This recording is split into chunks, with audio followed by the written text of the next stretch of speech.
I'm at place where all this hair stock is piled up. చాలా చక్కగా ఒక దాని మీద ఒకటి పెట్టుకొని అన్ని ఉంచుకున్నారు. వాళ్ళ క్యాటిల్ ని ఫీడ్ చేయడానికి, వాళ్ళ దగ్గర ఉన్న కౌస్ ని బఫెలోస్ ని ఫీడ్ చేయడానికి ఇదంతా స్టాక్ చేసుకొని ఉంచుకున్నారు. ఇది యాక్చువల్లీ ఏంటంటే రైస్ ని పండిస్తున్నప్పుడు when they grow the rice, ఇవన్నిట్లో రైస్ ని గ్రో చేసిన తర్వాత మెషిన్స్ లో దాన్ని హార్వెస్ట్ చేసిన తర్వాత రైస్ వరకు తీసేసి ఇది మిగులుతుంది.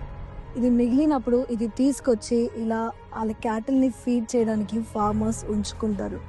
అంటే వేస్ట్ని కూడా వేస్ట్గా పోనివ్వకుండా అది క్యాటిల్స్కి యూజ్ అయ్యేటట్టుగా దీన్ని తీసుకొచ్చి ఇక్కడ స్టాక్ చేయడం జరుగుతుంది. So what I wanted to say is, కొన్నిసార్లు మనుషులందరూ, లోకంలో ఉన్న వారందరూ మనల్ని జడ్జ్ చేస్తూ ఉంటారు. మన అపియరెన్స్ ని బట్టి, మన వీక్నెసెస్ ని బట్టి, మన పాస్ట్ ని బట్టి అలా మనల్ని జడ్జ్ చేస్తూ ఉంటారు. అంతే కదండి. ఆ జడ్జ్మెంట్ ని బట్టి ఎన్నో సార్లు మనము కృంగిపోతూ ఉంటాం. ఎన్నో సార్లు మన జీవితంలో బిటర్నెస్, ద్వేషం వచ్చేస్తుంది. నేను దేనికి పనికి రాను, ఐఎమ్ అన్వర్ది, నేను ఎవరికి ఇష్టం లేదు అనే ఒక థాట్ ప్రాసెస్ లో మనము ఉంటాము. ఒక మెంటల్ డెసిషన్ లోకి మనం వచ్చేస్తాము. దేవుడు నా హృదయంలో పెట్టిన మాట ఏంటంటే, ఇది చూసారు కదా, ఈ వేస్ట్ ని కూడా ఎక్కడ వేస్ట్ చేయకుండా ఎలా అయితే యూజ్ చేస్తున్నారు. కొన్నిసార్లు లోకంలో ఉన్న వారికి మనం వేస్ట్ గా అనిపించవచ్చు, కానీ దేవునికి మనం ఎప్పుడు వేస్ట్ కాదు. మనల్ని మనం చూసినప్పుడు మనుషులు మనల్ని ఎలా చూస్తున్నారని కాదు మనము చూడాల్సింది, దేవుడు మనల్ని ఎలా చూస్తున్నారు అనేది మనం చూడాలి. ఆయన మన గురించి ఏం అనుకుంటున్నాడు, ఆయన మన గురించి ఏం ఆలోచన కలిగి ఉన్నారు, అదే మనకి ముఖ్యమైన విషయము.